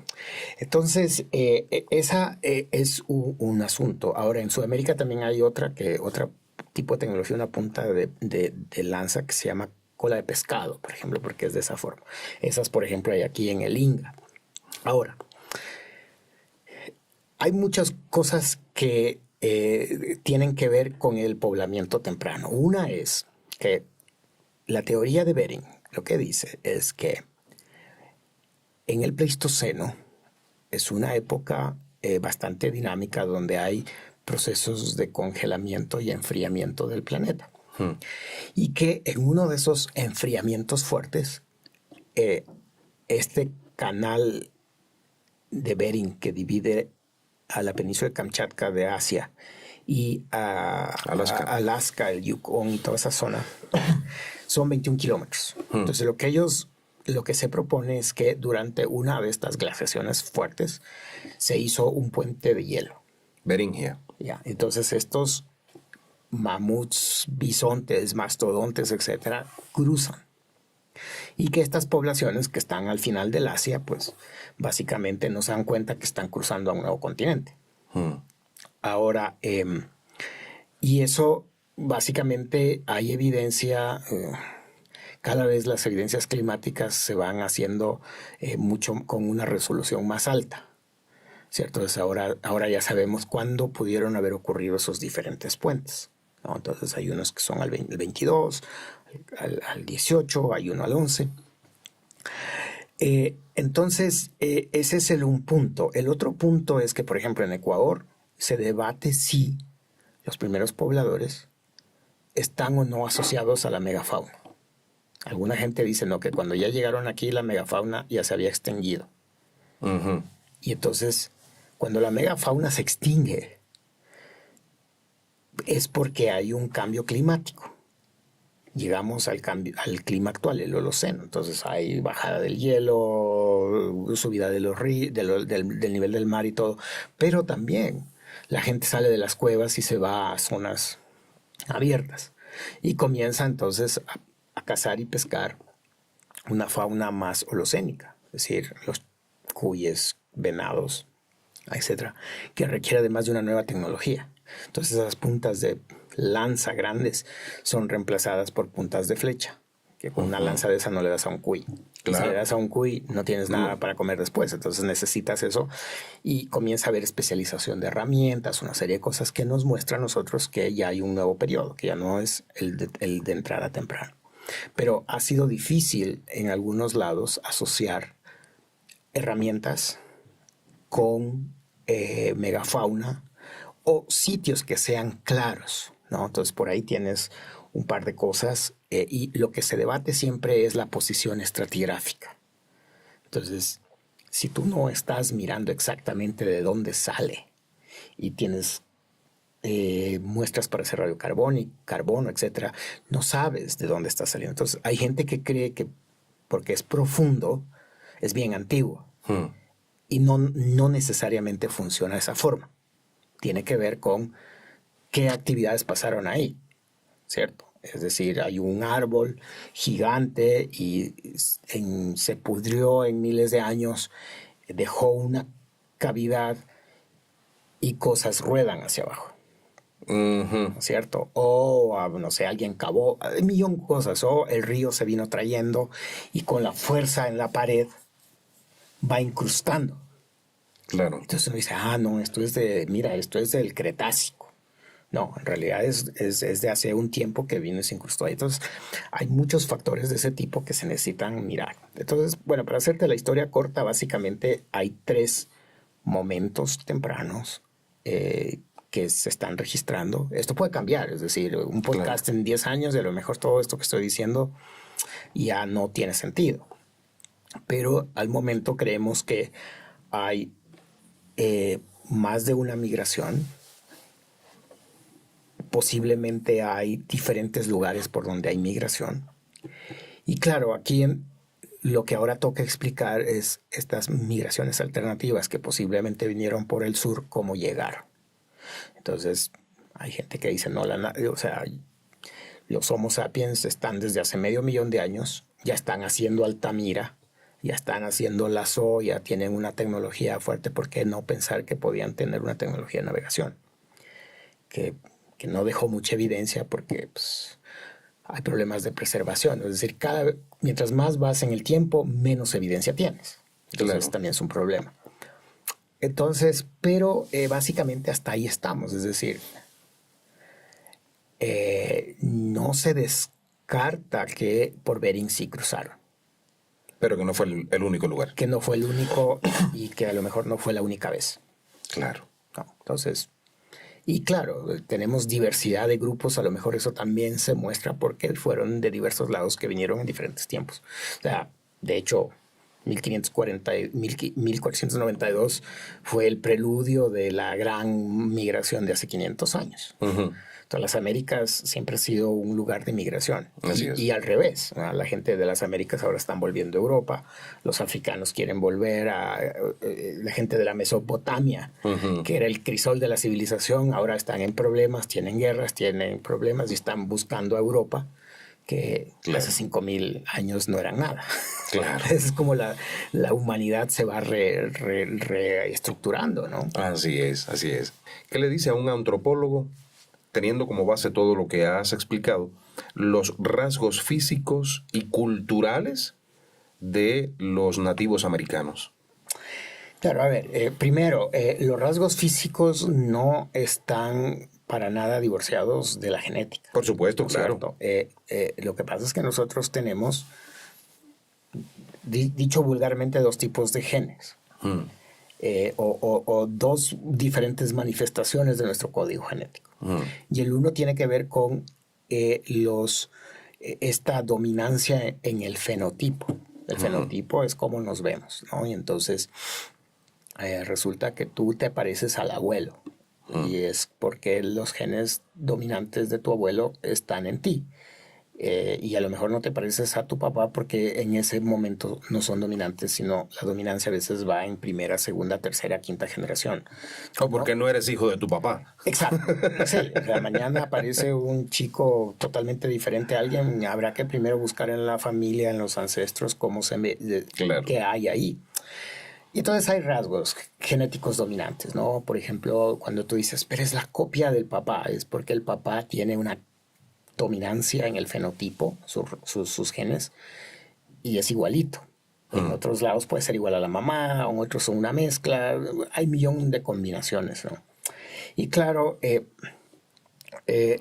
hay, los genes comienzan a ser dominantes en el fenotipo y llega un momento en el que casi todo el mundo se parece a todo el mundo. Entonces Claro. ya ahí casi ya no hay posibilidades de que haya una recesividad genética con rasgos específicos. Es decir, es muy difícil que me invento, en Corea, la recesividad, haya gente que tenga un gen recesivo que haga que los ojos no sean como son. Claro. ¿Cierto? Eso ya es casi parte de su código genético importante. Y eso es lo que hace, digamos, un grupo que les llamamos indígenas, que les llamamos una serie de cosas, ¿no? Es como ciertos genes y cierta carga, ciertos genes son dominantes, ¿no? Porque ellos y nosotros y todo el mundo tenemos más o menos el mismo grupo y número de genes. Lo que va cambiando es cómo estos se van comportando en diferentes formas. En La forma en que se expresan. Exacto. Entonces, a ver, ¿qué pasa con los grupos o el fenotipo? Y esto es una cosa ya mucho más compleja. Es que alguna gente cree que hay condiciones ambientales, que hay un contexto en el cual se dirige esto. ¿Qué quiero decir con esto? Selección natural. Sí, sí, selección natural, básicamente. Y hay una selección cultural que toma esa selección natural y hace lo mejor de sí, ¿no es cierto? ¿Qué quiero decir con esto? La coloración de la piel solo significa la cantidad de melanina que nosotros podemos producir. Y que para algunos ya es normal tener una gran cantidad de melanina. Y generalmente son los que están en los trópicos, ¿cierto? Es decir, si no se murieran de cáncer de la piel.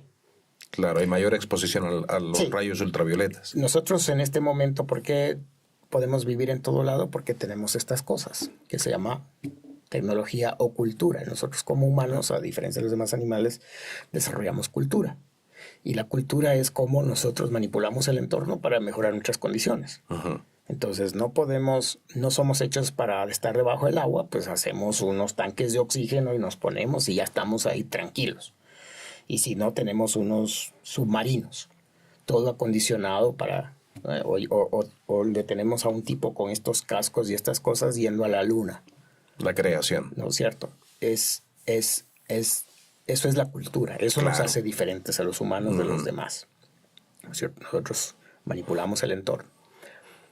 Entonces, claro, cuando tú ves estos grupos diferentes en entornos, no sabemos realmente si se parecen porque tienen un entorno similar y el proceso de dominancia en el fenotipo nos lleva a eso, o es porque hay contacto.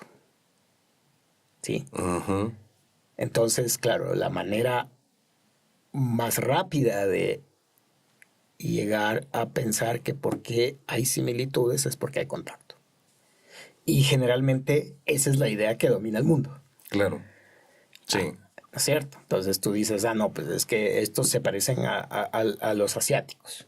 Hubo cruces ahí. Entonces eso significa que pudieron pasar por Bering Ujú, y fueron estos grupos del Asia, ujú. ¿no es cierto? Obviamente es poco tiempo como para saber si hay un proceso de selección natural que haga que estos que vinieron de un lado no sean adaptados a esto, ¿no es cierto? Es decir, Sí, porque de hecho hay diferencias. Los asiáticos, por lo general, tienen la piel más clara que los indígenas americanos. y habrá que ver, además, cuando decimos asiáticos, estamos sobre generalizando ¿De qué parte de Asia, una por supuesto? población de millones de Claro. personas, en donde Claro. también hay procesos étnicos, sino que, claro, los rasgos más salientes de ellos son cosas como, no sé, ojos, una serie, o sea, y claro, allí entonces ya comenzamos a dibujar una serie de cosas, pero claro, al final del día también tiene que ver con qué variables tú estás tomando para decidir si se parecen o no y qué estás votando, Ujú, ¿no es cierto? Es un proceso de selección. Entonces, claro. para ti es súper importante que tengan los ojos achinados. No puedo imaginarme un asiático que no tenga los ojos Ya, achinados. pero lo que digo es que nosotros pensamos que son bien similares a los indígenas de acá por los ojos achinados. Claro. Porque de ahí hay otras cosas que no. Entonces, claro, para mí el punto es qué seleccionamos como fundamental para pensar de que hay similitud. Y luego, ¿cómo explicamos esa similitud? ¿Cierto? Entonces, aquí tenemos dos problemas de entrada. ¿Son similares? ¿Por qué tienen unos ciertos fenotípicos similares aquí y en el Asia? ¿Es por contacto o no es por contacto? Entonces, y claro, allí es mucho más complejo porque también significa que en 11, 15, 20 millones de 20.000 años, perdón, no hubo ningún cambio en el fenotipo y que la gente se va a mantener igual.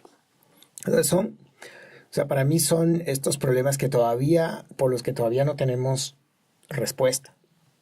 Y cuando no tienes respuesta, tú tienes 50% de probabilidades de que vaya de un lado o que vaya del otro lado. Claro, claro. O sea, Y ahí estamos hablando de Asia y estamos teniendo en cuenta la teoría del estrecho de Bering, porque también hay similitudes en América y no solo descubrimientos de ADN, sino también en rasgos faciales con poblaciones de la Polinesia. Algo que reforzaría aún más aquellas teorías de que hubo diferentes entradas de poblamiento a América. Pero dentro de todo esto se dibuja algo que ha generado mucha especulación, Florencio. Y pongo como ejemplo, como uno de ellos, las colosales cabezas olmecas. ¿Tú crees que, a ver, las colosales cabezas olmecas tienen obvios rasgos diferentes? Tienen rasgos que unos dicen que son africanos, y de hecho, quien promulgó esta teoría del contacto africano hace toda una disertación sobre ello. Sí. Ahora no recuerdo su nombre. Hay un señor que se llama Van Sertima, por ejemplo. Es él, Van Sertima, sí. Y tenemos también otros que plantean que sus rasgos, los rasgos de estas cabezas colosales, se parecen realmente a los de la Polinesia, a los de acá de Australia, Nueva Zelanda, en fin, todos estos sitios. Y cuando analizas dices, bueno, sí, y miras la otra teoría y dices, también. Entonces, esta evidencia, si la podemos llamar así, evidencia, no sé cómo lo llamaría un científico, o estas cabezas, vamos a decirle así, y otras evidencias que puedan existir, podrían sostener, respaldar la teoría de que ya en América, ya no estamos hablando del poblamiento, sino de que América pudo haber tenido contacto con poblaciones africanas, poblaciones indonesias, europeas, incluso mediterráneas, de Me refiero ya a la parte de los sumerios, Mesopotamia, en fin. ¿Hay algún... ¿Esto podría respaldarlo? Sí podría. A ver, es que, a ver, yo desde la arqueología como arqueólogo, uno de los problemas en digamos, en estas líneas de pensamiento es que si tomas evidencias aisladas, entonces tienes mayor o menor soporte a algunas cosas. Los olmecas es una civilización que tiene una cantidad de cosas, tiene escritura, Claro.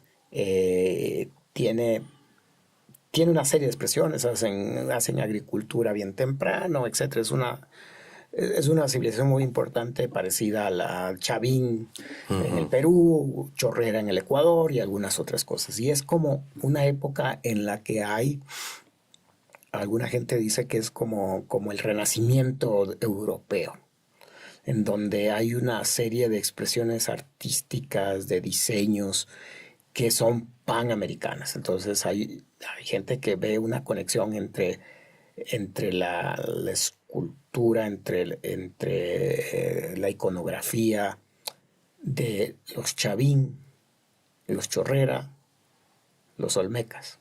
Entonces esa conexión, cómo es que lugares tan apartados sin la comunicación que tenemos ahora tienen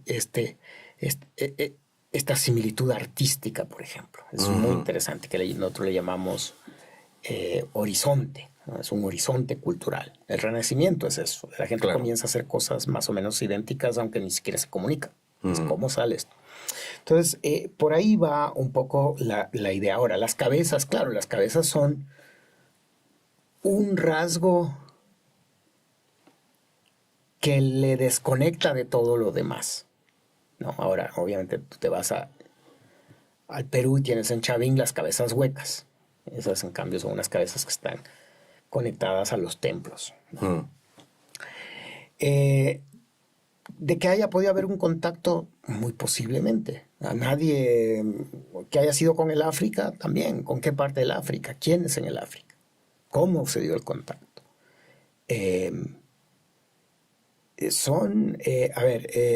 Ha habido muchas teorías del contacto.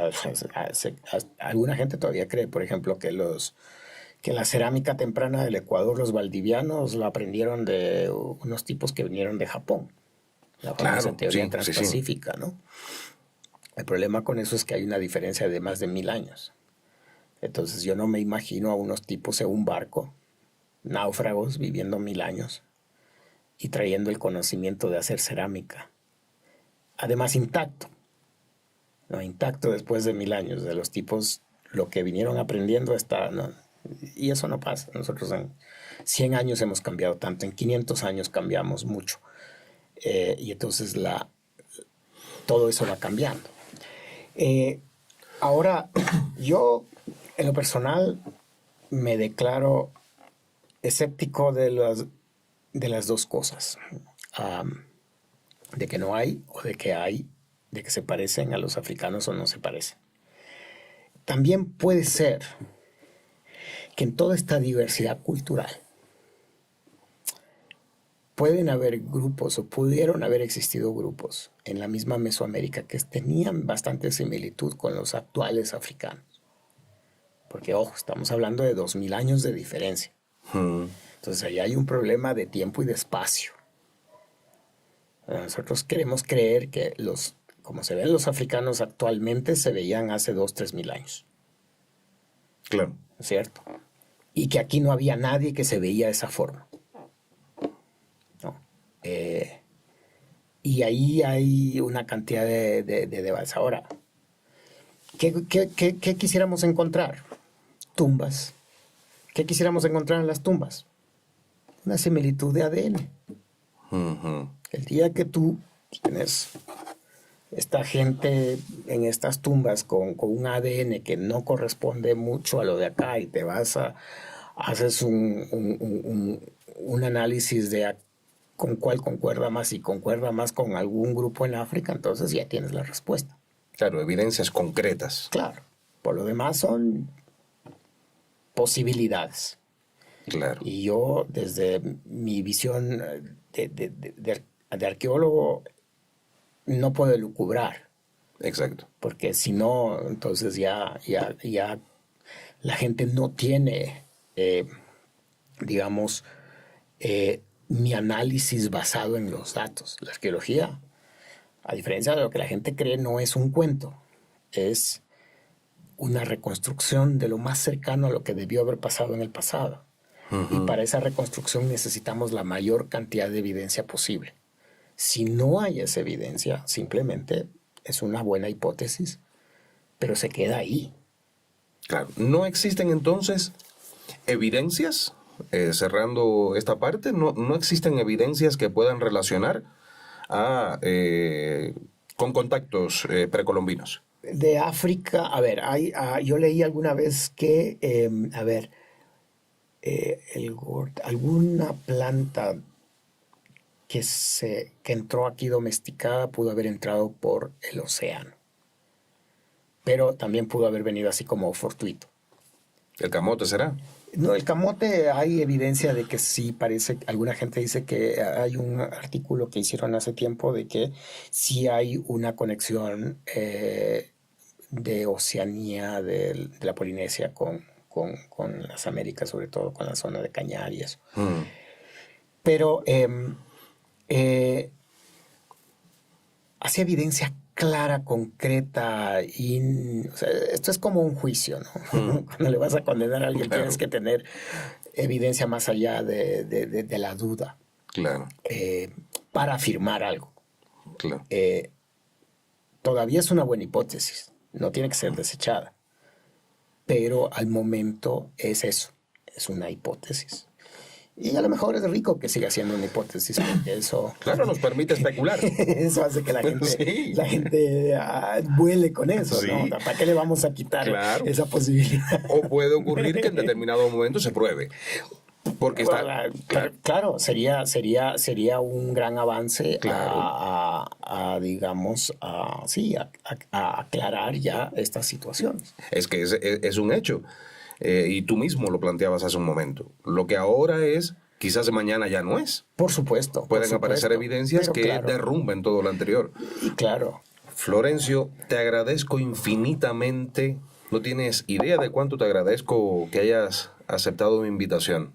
Te lo agradezco muchísimo y te voy a tomar la palabra. Un gusto cuando quieran. La idea es que también el conocimiento, el poco que tenemos, bueno o malo, pueda ser expandido y que la gente sabrá lo que cree o deja de creer. O sea, lo importante aquí no es la diferencia entre la ciencia y la religión, es que la ciencia no debería, yo trato de no hacer, es hacer que tú creas una cosa y no creas otra.